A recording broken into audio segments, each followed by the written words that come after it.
This is amazing. Lovely. Well, after our busy day, That's I think we're going to have a scone at Scone. Scone, Scone, or Scone Scone? at Scone. Right. What happens when people come here? They must just mince their words. I mean, I know I have before in the past.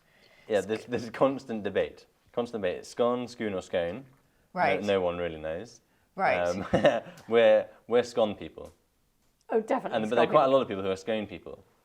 And it's all a bit confusing, and it's quite geographic. Yes. I think it might be to do with the Vikings, actually. Oh my gosh, Yeah. I won't even try to pronounce it. I'm sure I would. I think every time I've tried to say a scone, my husband says that I butcher it. But was that all right? Yes, that was good. Is okay? Yeah. Yes, that's Right. okay. But we're at Scone.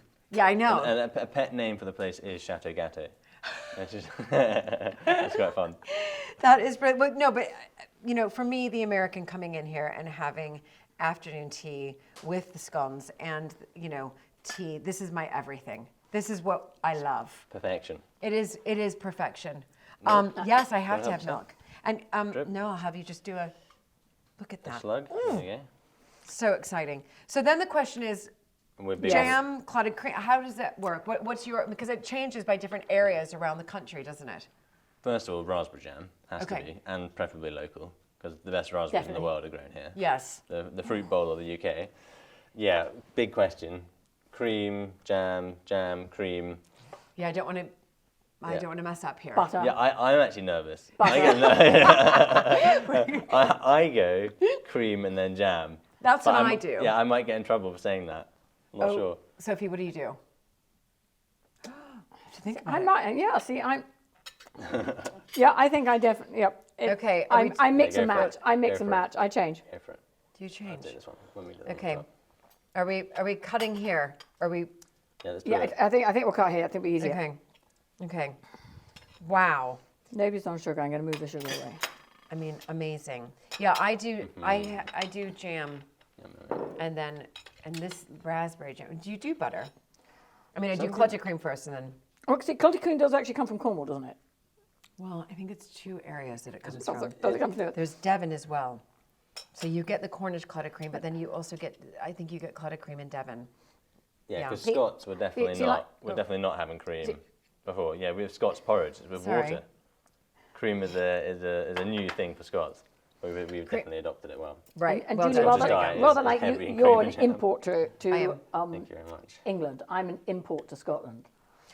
I come from the south of England, and so I'm very happy having clotted cream. Where do you come from, Sophie? Where Well, I didn't know you were. yeah, I come from England. Oh my gosh. Yeah, my father's family come from the West Country, from Somerset. Yes, that's and right round next there. to me. And so I was brought up on a bit of clotted cream when What? I was young. Yeah. You're right on the border where we are. We're literally on the border of Somerset and Dorset. Porlock. My father spent the war at Porlock, Oh my goodness! Of course I up know the famous it. hill. Yes, yes. Well, this is absolutely brilliant, everybody. Should I? Yep. And you've got- I put a little table out. I put a little table out for you. Okay, well done. Oh, Yeah, lovely. little table out for you. And there. a fire, and how wonderful. And so, this room obviously gets used all the time. I Yep. see lots of ancestors, family photos. I Yeah. saw some board games over there. I love that. Yeah. a few dogs. It's brilliant. Baking on dogs. Yeah, big into dogs as a family. It's absolutely wonderful. How many dogs do you have? Only one at the moment. We used to have two, Right. but only one at the moment. But then William Although has one, so the I family one have as two. well. Yeah, Right. yeah. Norfolk Terriers, Right. if you want to know. Oh. Little things. Adorable. But there's actually, I'm going to show you this later, Dorothea, my great-grandmother, definitely obsessed by dogs. Right. Had Pekingeses, had Labradors, had Alsatians, and had a real thing for poodles, which led to a loo upstairs being decorated in poodle No. loo paper. So we inevitably call it the poodaloo. The poodaloo. The poodaloo. That is just, Yeah. isn't it amazing when people, I mean, Complete your obsession. Yeah, but they then make sure that they leave their mark in Yeah. such interesting ways. I love these little, they're perfect. tables. Well, listen, thank you for, I mean, this is a perfect way to sort of cheers to Scone Palace or Scone Palace or Scone Palace or no, I'm just kidding. Scone Palace, but perfect way. But you know what I'd love to chat to you both about is, you know, the reality around living in this history and being the custodians of this historic house, of the estate, because times have changed so much since, in particular, the Second World War, that, you know, prior to that, prior to both the Great War and the Second World War, lots of staff. It was lots of staff, lots of staff, lots of staff. And now we are very much not only hands-on as custodians, but we're responsible for the upkeep of the history, but also making sure that this survives for future generations and maybe putting our own legacy or stamp on it. And the two of you together, mother and son, it's so lovely to see the both of you together. But Sophie, I know you've been here for, how long have you been? I moved north in 1992. Yeah, right. And my parents-in-law moved out in 2010. Gosh, right. So you were active in the business here From mid-90s. 96. Yeah. Right. Yeah, 1996. Yeah. And I took over the sort of the shop and the catering. Yeah. So And then almost 30 years. And then the garden. Yeah. And I know. And we first opened to the public in my great-grandfather's time in the 50s. Okay. When a Well, lot of they historic formally, houses did. They moved back in the Yeah, 50s. after the Second World War. Right, yeah. No, it's very interesting what happened here. A third son inherited when his two older brothers died. In 1900. In Right, 1900s. And he wasn't expecting it at all. Right. And you know, he started off life in a farmhouse, and he was in the army. And he moved out of after the First World War. He moved out of Scone Palace and moved to a villa in Perth, and he sold the family's London house, which was Kenwood House. And he lived very quietly. Massive regrets. Right. He lived I know very, the very, house. very quietly in Perth. And my husband's grandparents, when they first married, lived first of all in the at Balborty, which is the home farm, and then they moved to another house at Logie Almond, and it was their decision in the 50s to move back into the palace. So Right. the palace was empty except for during the war when it was requisitioned as a girls' school. It was empty from the 1920s to 1950s. Oh my goodness. So a long time. So when they decided to move back in the 50s, Yes. was there a lot of work that needed to be done? Massive, Yeah. you know, absolutely massive. Central heating, you know, electrics, you know, Yeah, everything and was done. we've lived with that for a long time. Yes. They did. We're lucky in ways. They did it to a really high quality. Yeah. So copper wiring, which is still going strong Yes, now. I mean, they had to sell some of the best French furniture to achieve moving back in. And I mean, a lot of their friends thought that they were mad. A lot of them said, all hail you for being brave enough to move back in. Mm-hmm. And they moved back in knowing that they were going to have to, knowing Yes. that they were going to have to open it to the public. And so they had vision to be able to Yes. open it to the public. It's quite interesting because Dorothea, my great-grandmother, she was the daughter of a British ambassador. She was everywhere that you wanted to be before there was a revolution. So she was in Russia before the revolution. She was in China, Peking before the rebellion Right. there, and other places. Lived this incredible. She was actually born in China, so she lived this incredible upbringing in diplomatic, very elite circles, and I think was and a very comfortable and sort of privileged in this. Was used to mingling with elites. The idea of her taking on or moving into a house and then making it a tourism attraction, that's quite a big leap. Yes. It's not just, it'd be interesting to hear what Papa would say about it, but I think that would have been a major leap of faith Yeah, for because her. then all of a sudden your home becomes a tourist destination, and you're sharing your home with strangers, if you like. Totally. I mean, these were bedrooms. These were These were bedrooms. These were bedrooms, even though they were on the ground floor, because the whole of the house is built on a slope. It's like Right. Piano Nobile. You enter the front door is on the ground floor on one side, but on the first floor on another side. So they had already decided when they moved back in 65 that, when they moved in the 50s and opened in 65, that they would live on the ground floor and on the second floor. And all the sort of reception rooms that they had on the first floor would be open to the public. Be open to the public, right? So this was called the morning room. Because when they first opened, they didn't open up the music room. The music rooms now open upstairs. Right. Not called the music anymore. But they used to spend this was the morning room, and then in the afternoons they went to the music room. Right. And so that has really carried on since your, William, since your great-grandparents opened up in the 50s, like so many other historic houses, especially after the Second World War, in order to, as we've just talked about, to bring in the income, to repair the chattels, to restore the paintings, to restore any damage that had been done during the Second World War, because so many houses were requisitioned. And then, Sophie, you've carried on, sort of, as you said, you moved here in 92, you started really running it in 96. And have you tried throughout these past 30 years to really develop, I think, a destination for people to go? I know we talked earlier about sort of the strap line here, and that's important. You know, it's Scone Palace, but the strap line is, you know, the crowning place of Scottish kings. Exactly. Because we have to constantly start to think, how can we bring in more visitors? And that's just one element of the income stream that comes in, where we can, of course, help these restoration renovation projects. I mean, it's very difficult, and you have to decide which route you're going to go down. You know, in the 60s and 70s, you know, various people went down the safari park route. Yes. What one has to remember in Scotland is that the population isn't as big as it is down in England, so it's much more difficult. There's only 5 million people living in Scotland. Right. So We're much more reliant on the international market. Yes. Although we hope to Yes. make a shift there. We've got some development plans that will hopefully make us more of a local attraction as well as international. Right. Right.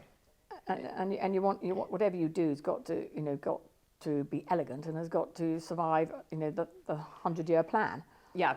I love that. That's so right. You know, we're always talking about the 1 year, the 5 year, the 10-year plan, but it's the 100-year plan. Yeah, Yeah. You want your great grandchildren to be proud of, you know, what you did 100 years ago. Sophie, you've many really houses. just set off on this mission to put Scone Palace on the map. And as you mentioned, rightfully so, William, you know, you do have, you know, Scotland to me is the place where lots of Americans come. You know, if you were to ask my friends and family what their favorite country in the entire world is, they would always say Scotland. So, of course, you've got that international tourism coming as well, which is fantastic. But we can't, I think increasingly, we as custodians, homeowners to these historic houses are realizing that visitor income isn't enough. Definitely not. It's not, is it? It's not. Definitely not. Yeah. It pays for the day-to-day bills. Yeah. It doesn't pay Yeah, for any but capital project. Yeah, it only like barely pays for day-to-day bills. Yes. So anything above that, you have to generate in some other way. So what are you, the two of you, this sort of dynamic duo, as I look across here, what are the two of you working on now together, and what is your 100-year vision? Well, it's been long in the coming and a long wait, because it's all to do with where you live and what's going on locally. And we've been waiting for the council and the government to decide where they were going to put the extension of the bypass around Perth. And it's been going on about 30 years. So we have been in... But more than that. well, So great-grandpa battled it. Right. Because he didn't want them to do it. And so that kind of was put aside for a bit, Right. and then it was brought back and put aside. So we've been waiting essentially since the 1950s for them to decide whether they're going to do it or not. And they now have, and it's being built right now. It's being built. And in many ways it's sad, because it's carving through the middle of the home farm, lovely bit of countryside.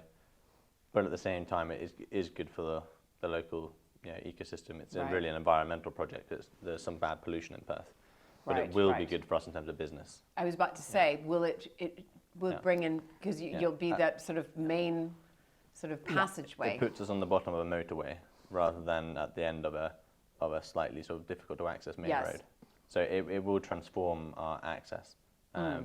both actually and locally that's a big opportunity rather than the international market. International visitors are going to come because Scone, I'm hugely biased, but Scone is for me the most historic place in Scotland, Right. like Well, de facto.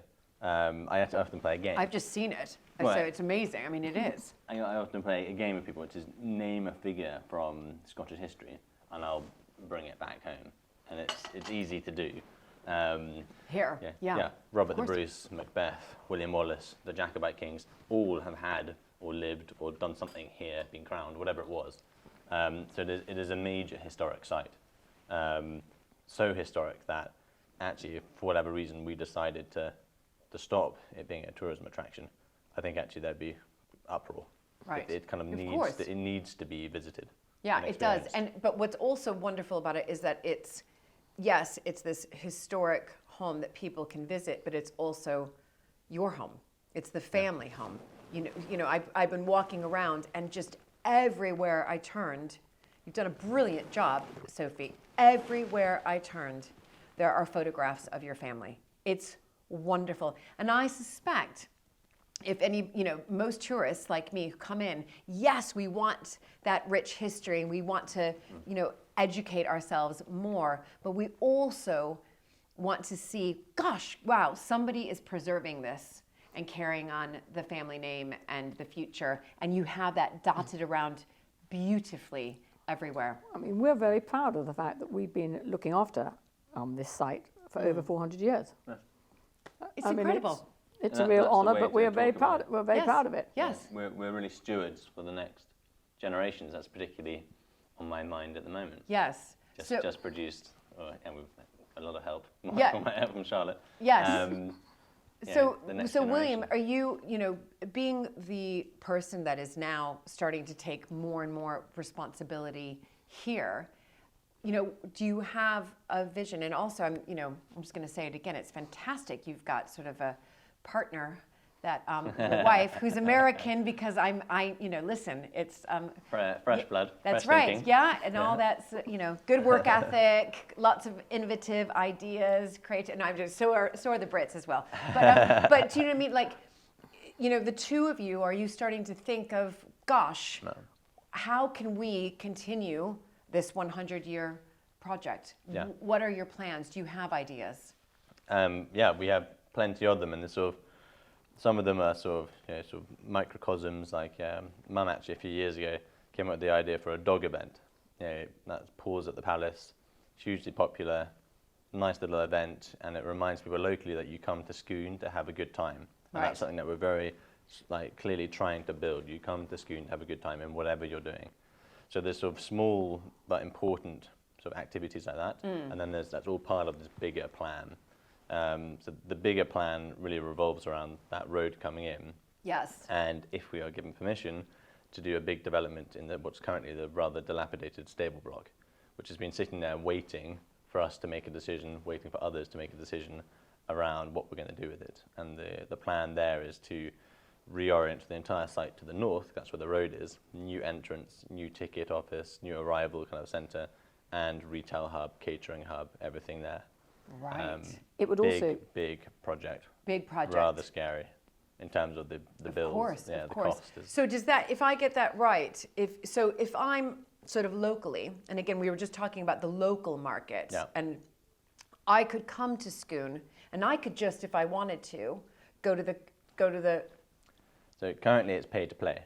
right. Okay. So that in a way that it kind of has limited our local pool. Obviously we have things like Paws at the Palace. People can come Yes. just for that and Yes, have a good yes. time.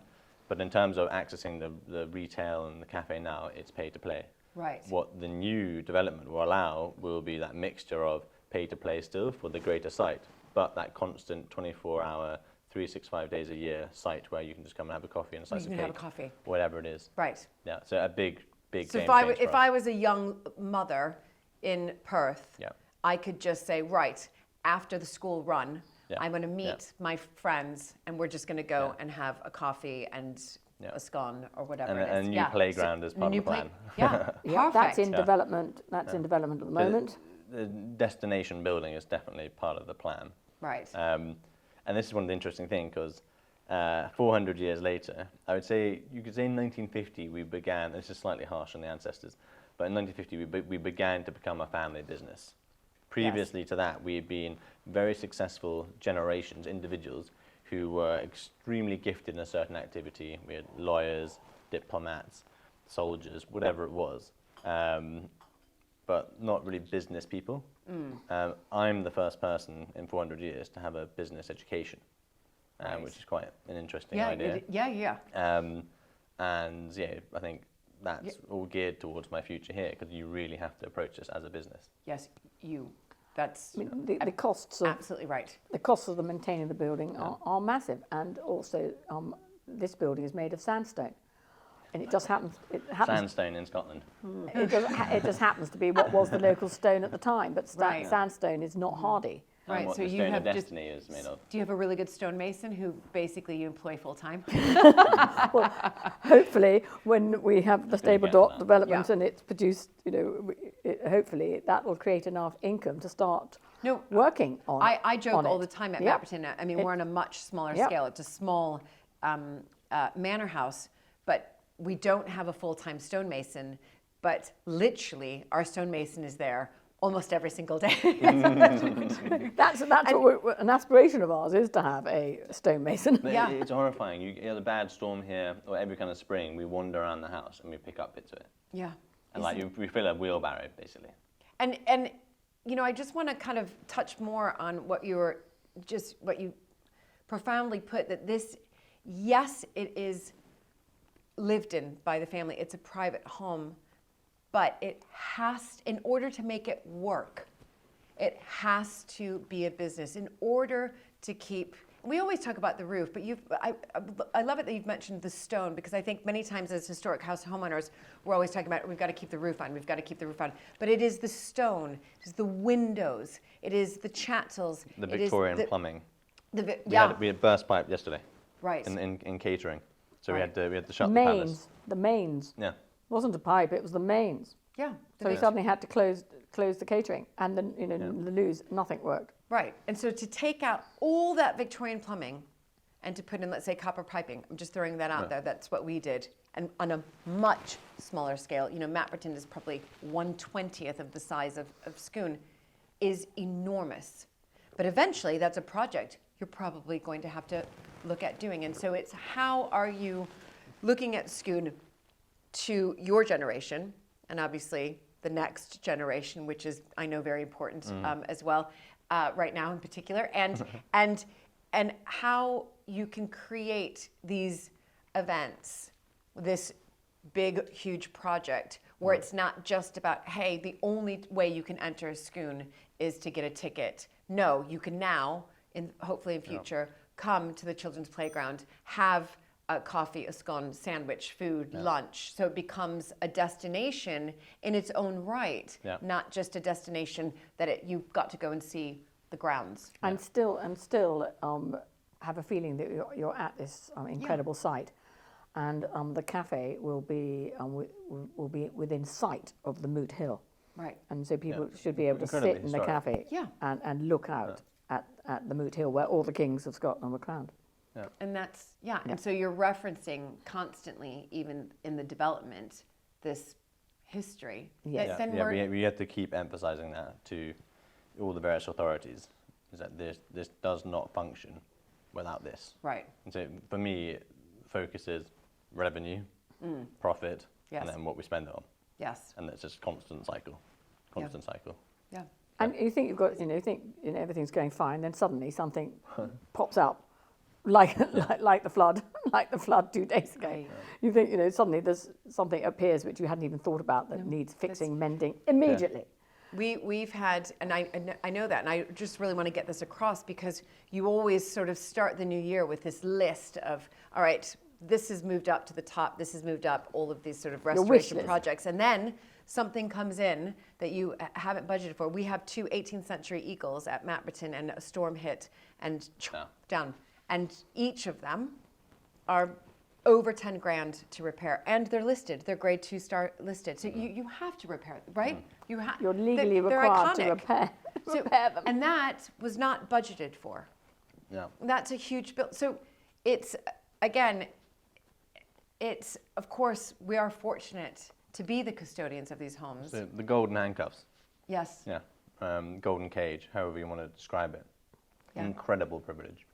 It's an awesome responsibility. But it is a responsibility. There was that interesting article recently in the Telegraph talking about the burden. Is it burdensome? Yeah, you could say it is burdensome. But for me, the balance is very much still positive and optimistic. Yes. You've got a job to do. But it's a great privilege to be in our position. Yeah, it absolutely is. Well, You just might find yourself in the basement with your finger on a pipe, screaming for help, which I had once. Help! but that's exactly right. Boxing Day, if I remember rightly. Yeah, Boxing Day, 2010. 2010. A lot of towels.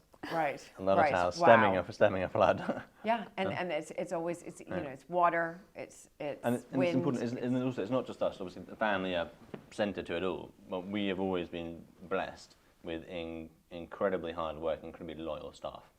You know, it could be the head of marketing who just happens to, be around, and we cry for help, and Yes. they come running with the towels. Yes. You kind of get used to that here. It's part of sort of written into your contract. You might be asked to do You- something. You might be head of marketing, but by the way, there's going to be other things that we Yeah. need from time to time for you to step in. So it's just becoming that team player. And I think you mentioned sort of how sort of staff has changed. 100 years ago, well, in particular prior to the Great War, and even in between the two wars, but you had a lot of staff waiting on us, our forebears. Now we are very much hands-on, and we still have staff, but it's in a different way. It's in a business-oriented way, but yet still we need, to plug the leak or to, I mean, I know both of you are, very hands-on. I mean, I suspect we're probably all qualified decorators. Eventually you're going to be a qualified plumber. I'm certain of it when you do that. Electrician, woodworker, everything. Yeah. That's exactly right. I mean, I actually do at some point want to pick up one of those skills. Probably woodworking, just to be able to do a few little mends here and there. It's just I think it's a nice skill to have. Yeah. I'd love to be a joiner. That would be. I'm definitely a qualified decorator. That's very. I knew you were. I know both of us are. Yeah. We could take this room and touch up and. You're much better than me, Julie. Yeah, you got a great eye. I'll be fine. I'll be fine following the lead. Yeah. I can do the cooking. There you go. Well, I can go into the kitchen and help out when people are ill. Yeah. Well, brilliant. Thank you both so much for just sitting down here. Lovely Scone, thank you. And in your private, what do you call this room then? The morning room. Oh, you do still call it the morning room. Yes, we still call it the morning room. Yeah. In your the private morning room, it's really wonderful. But also just to chat and be very open about, again, the golden handcuffs. Gilded cage. Gilded cage. Did you call them the golden handcuffs? What Golden handcuffs. Yeah, I love gilded that. Cage. Yeah. Yeah. So right. Yeah. It makes it sound a bit extreme, but it's one of the ways to describe it. Yes. Yeah. Yeah, that's exactly right. Thank you. Yeah, our pleasure.